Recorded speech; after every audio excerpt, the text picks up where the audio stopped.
So we're once again back with some more Pro Leader, and we're once again back with some post commentary because the audio file corrupted for this session, unfortunately. But this is the first stage of the Criterium-du-Dauphine, the warm-up to the Tour de France. And at this point in time, we are one of the best riders in the world. Our stats show it. We are 80 point something rated. Flat stats and sprint stats are really quite good. But our mountain stats and hill stats are the ones letting us down for sure.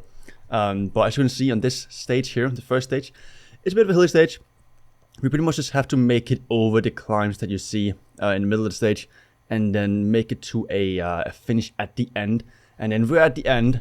I feel like we have a pretty good shot at winning. And we're nearing the end here. It's 7 kilometers to go. It goes a little bit uphill here, and I'm trying to see if my team can do a lead out here. So I'm just in the wheel of Van den Berg, and so far he's doing okay.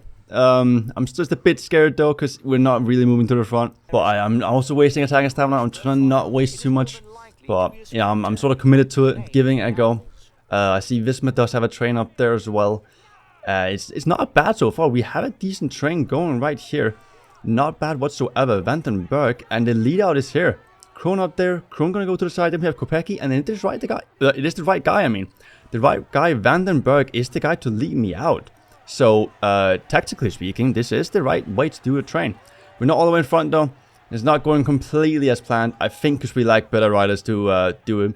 If we had better sprinters, I think it would be easier for us to do the sprint train. I think they're just not fast enough on the flat. But it's working. They're doing it. They're trying, and it's the best effort I've ever seen in this game so far. I think. I'm just trying to keep up, not waste too much attack and stamina before the sprint. 1.5 kilometers. Trying to see if I can find space to use my turbo gel. I'm using a little bit, just a little bit, to save a little bit of stamina. And there we go, in the wheel. Well, shit, in the wheel there. Musato and Gormai to the left. Can we beat Gormai? Can we beat Gormai all the way to the finish line? Just about beat him. That was a pretty good sprint. The train didn't work completely to the finish, but I think it was definitely a valiant effort. So we take our first stage winning the Dauphiné, a good start to the little test before the Tour de France. We also have mountain stages where hopefully we can finally improve our mountain stage, our mountain ability a little bit before the Tour. We really need that because we will be going for the Pogacar jersey and the competitivity classification. And the first time, because with 70 mountain roughly, there is no need in us actually going for the yellow jersey because it's not going to happen. But we have a little stage coming up here, and we're going to see if we can win one more and just show how good we are. And of course, we want revenge. We want revenge from Liège-Bastogne-Liège. As you can see, I am trash talking Remco Evenepoel right there in the World Championship jersey. And I'm also saying that I'm coming for that World Championship jersey. That's going to be my real revenge whenever that comes around. We're going to rip that right off his shoulders. Like he ripped the Liège-Bastogne-Liège from us. That's what we're doing. We're still in the revenge tour here. It is still the revenge tour. Just going to keep a high pace so people don't attack. But there it is. Lots of attacking early on. Yates following as well. We have Lipovic up helping us pace him down, thankfully. Krohn is still true as well to hopefully help pace. Jorgensen also following. Newsfall. A lot of guys following. I'm trying to have Krohn pace. I'm not sure what's happened here. You can see this pod. I'm still not sure what happened. He just doesn't want to pace. He just goes all the way to the back. I've told him to go on 10%. He goes all the way to the back. Like he slows down and goes all the way to the back. For absolutely no reason. And you can see I am complaining here because I don't need to know what happened.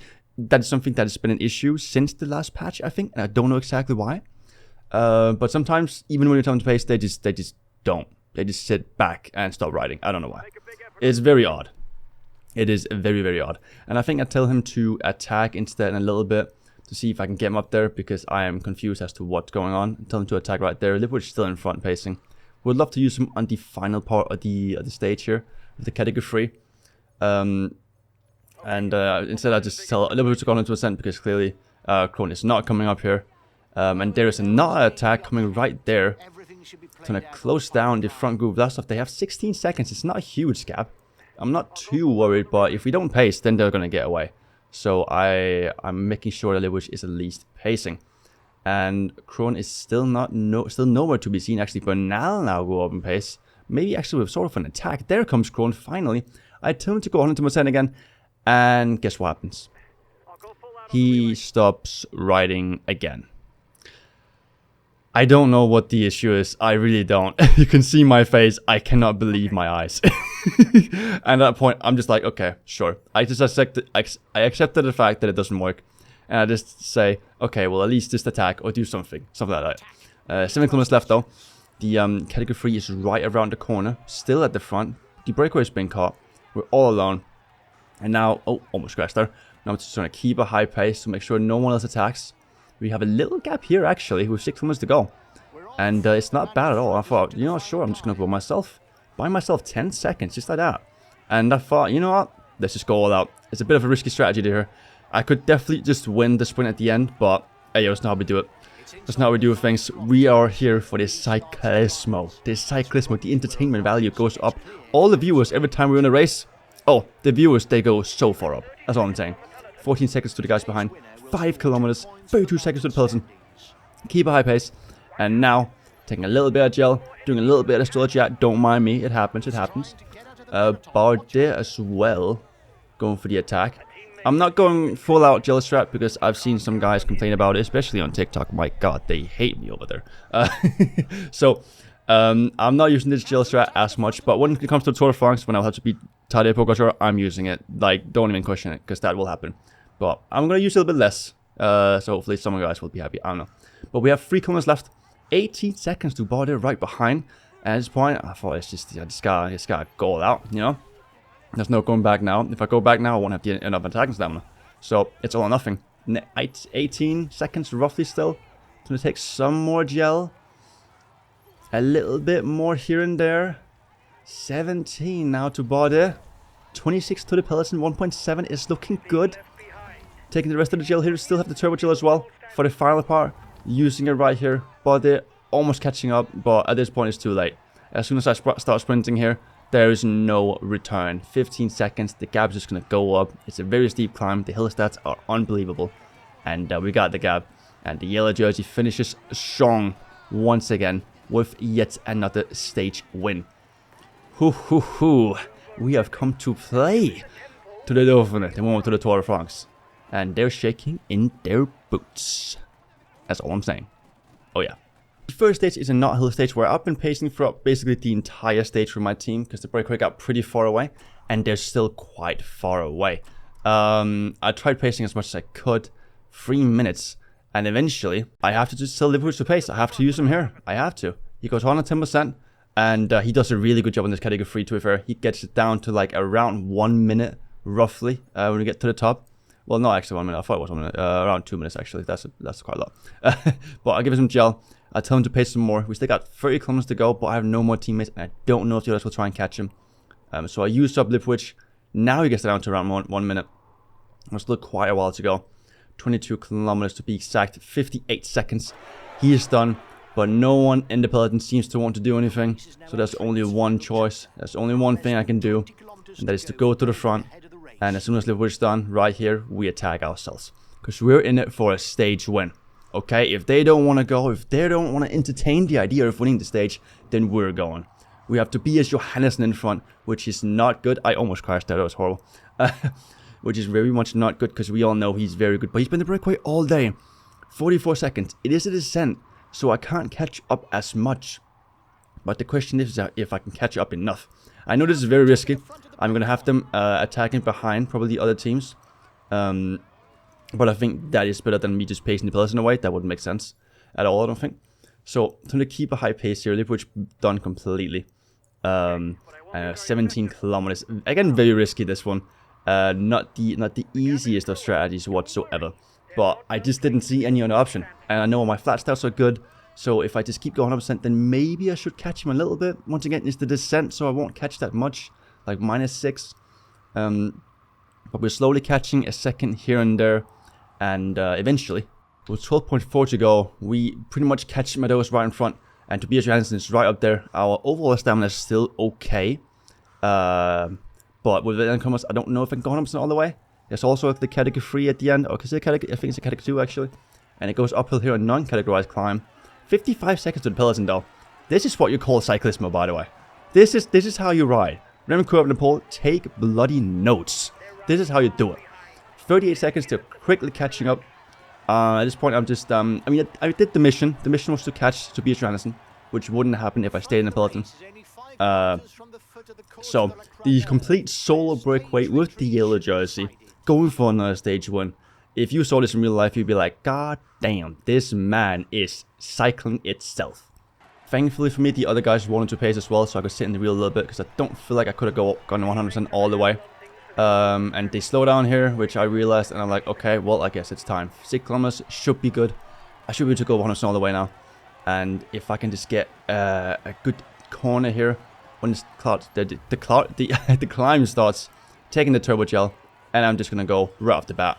Very steep, and here we go. 21 seconds to the break, the peloton, and I try and drop these guys with Reculin, Meadows, but they stay in my wheel. They're right in the wheel. It's not too steep. It gets steep now though, and I think I can drop them, but they somehow hang on. Both of them somehow hang on. I am surprised. Very, very surprised. 4 kilometers to go. Now I'm wondering, what do I do? What should I do to drop them? I could use the gel strap, but like I said before, I'm trying to use it less. So I decided on not using it. They are reaching the limit now, though, it seems. They have to sprint to keep up. You see guys attacking at the back of the peloton. 3.6 kilometers go. Very close. Tadi is also attacking. But at this point, I feel like I can just, what to call it? Just kill him slowly. Kill him slowly with the pace. Taking a little bit of gel here and there. Just keep the high pace as much as possible. Hope they blow up somehow, some way, because it's very steep. I think we're around similar level when it comes to this part here. They're going to go at the same speed as me. And Hilly attacking behind as well. 30, I should say 30 kilometers, 30 seconds to the peloton. Tadi attacking now. And Remco might be in his wheel, who knows. I have a little suspicious feeling that he is. 20 seconds. It's not even Tadi attacking, it is Sana attacking.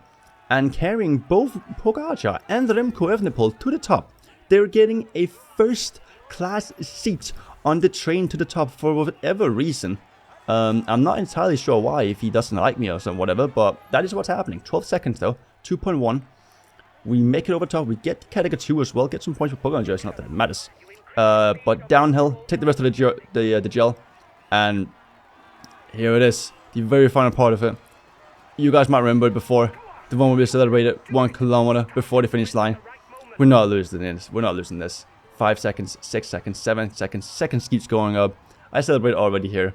And that is a game. So me attacking early to catch the breakaway really was the right decision. Even though it was risky, I think it made for a really entertaining finish and a really entertaining stage. And 3 out of 3 in the Dauphine for your boy. Let's go. We then make it to a time trial. Now we have 77 time trials, so it's not bad. And it's sort of like a flat time trial or whatever. But we're definitely not favorites. We need to improve our time trial stats and not to be favorites here. The only thing that we do have is our stamina rating should be a lot higher. I believe it's 83 or something along the lines. 83 is stamina. So that is the ones that we can count on here. But with 77 time trial, winning probably is not possible, especially with this fitness. If we had a fitness peak, then maybe we could look at something. But we go there and we try and get as good time as possible. Reaching the first time check here, we see Remco Evenepoel 12:33, and we reach the time of 12:25. We have beat Remco Evenepoel, but I think I've gone a slight bit too fast. Is the one issue. We will wait and see though if that is the case or not. I am catching a Visma rider who is right here in second place in the GC so far. Somehow Yates is in second place. We're catching him. But I do realize I've gone a little bit too fast, so I'm slowing down a little bit here on this section here. And he does end up catching back up, which definitely shows that I've slowed down quite a bit. I decided to just slowly keep the same pace as Yates, roughly within the same distance for now. We can see the time for Remco is 26:34, and we are quite a bit behind. We're in second place though, which is definitely not bad. It is a very good pace, I would like to say myself. We make it to the end. We're catching up with Yates once again. This time leaving him behind 1 final kilometer. The time is not on the screen with Remco's time, so let's just keep it as a surprise, I guess. But we are very close to objective. Will we beat the objective is the final question. It looks like we will just about beat it. Not even just about. We beat it by a little over 10 seconds. That's not bad at all. Remco, of course, wins the stage. We end up getting 6, which I feel like is okay considering our time trial stats really aren't great. We will hopefully improve that for next season. We won't in the Tour de France, but in one of the other tours maybe. We've only won 1 time trial so far, so we definitely need to win some more. But yes, that will do it for today's Pro Lead episode. I apologize for it being post-recording, but there's not much I can do when the audio recording, doesn't work. So hopefully you enjoyed regardless, and I'll see you all next time with the next episode. So let's take care and peace.